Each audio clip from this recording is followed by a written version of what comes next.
Why Violent News Images Matter by Fred Ritchen, Time Magazine. A recent slew of situations resulting in catastrophic violence and death, including the Israel Gaza war, the armed expansion of the Islamic State, the downing of a Malaysian Airlines plane in the Ukraine, the ongoing conflict in Syria, and also the spread of the Ebola virus, has led to a renewed debate as to what kinds of imagery media outlets should be expected to show. One argument is that editors working for mainstream outlets, and perhaps even photographers as well, are unethically withholding from readers certain horrific imagery of contemporary conflicts and disasters because of a fear of offending or shocking, or even from a fear that readers will abandon the publication altogether.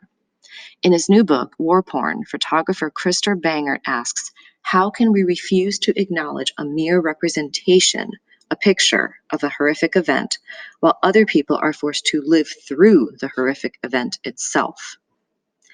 Kenneth Girac, author of an excruciating photograph of a horribly burned Iraqi soldier during the first Persian Gulf War that went largely unpublished, posed a similar question in American Photo magazine in 1991. If we're big enough to fight a war, we should be big enough to look at it. There is concurrently a fear by others that readers are seeing too many such images, and as a result are losing their ability to empathize and evaluate what is going on in the avalanche of violence and destruction depicted. Some editors also assert that, as family publications, the added risk of traumatizing children argues against the publication of the most egregious imagery. Professionals may be at risk as well. A recent first ever study concentrates on 116 journalists working in 3 international newsrooms who are repeatedly exposed to images of graphic violence via social media, much of it deemed too shocking to be shown to audiences. The study, led by Anthony Feinstein, MD of the Sunnybrook Health Sciences Center in Toronto, concludes, as summarized by the Dart Center for Journalism and Trauma, that frequent repetitive viewing of violent news-related video and other media raises news professionals' vulnerability to a range of psychological injury, including anxiety, depression, and post-traumatic stress disorder. A debate over what to publish is, of course, somewhat anachronistic given the propensity of social media sites to publish nearly anything and everything, but relevant nonetheless, given that many professional photographers and picture editors continue to support an effort to witness and represent world events in a reasoned way. As The Guardian's head of photography, Roger Tooth, recently wrote, "But in the end, what right do I have as a picture editor to censor what people can see? It's all out there on the internet or on your timeline. All I can do is try to keep The Guardian's coverage as humane and decent as possible." As for myself, I've also been torn by a different set of questions. Why shouldn't we be able to view in the supermarkets themselves photographs and videos that depict the conditions in which chickens and cows are held before we purchase their eggs, milk, and meat? And when we buy sweatshirts and sneakers, shouldn't there be photo essays available that explore the conditions in which these products are made and by whom, so that we can make informed choices based in part upon the well-being of the workers in the factories? Or when we fill a prescription at the pharmacy, shouldn't the lab monkeys and rats who suffered, often egregiously, to aid in the creation of these life-saving drugs be somehow pictured, at least as a mark of respect? Why focus then on the imagery of war, but circumvent so much of the enormous day-to-day suffering among both humans and animals? Why, for example, is there no similar clamor to be confronted with the images of civilians and soldiers, who years later must contend with their own chronic injuries that resulted from previous conflicts? Or why don't we demand to see the faces of those politicians who sent the soldiers to war, and not only the victims of their policies?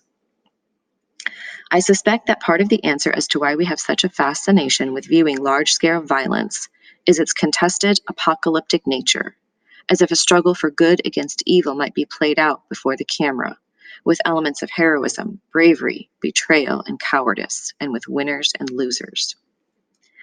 But I suspect there's another very powerful reason why photographers in particular might clamor for others to see the worst of what they've experienced in wartime.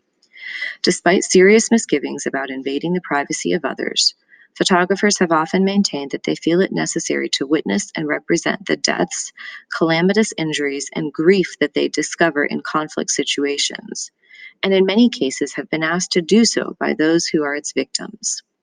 Once those pictures are made, however, the implicit contract is that they be transmitted and seen by others, especially by those who may even have a small chance of preventing such tragedies from continuing or from multiplying.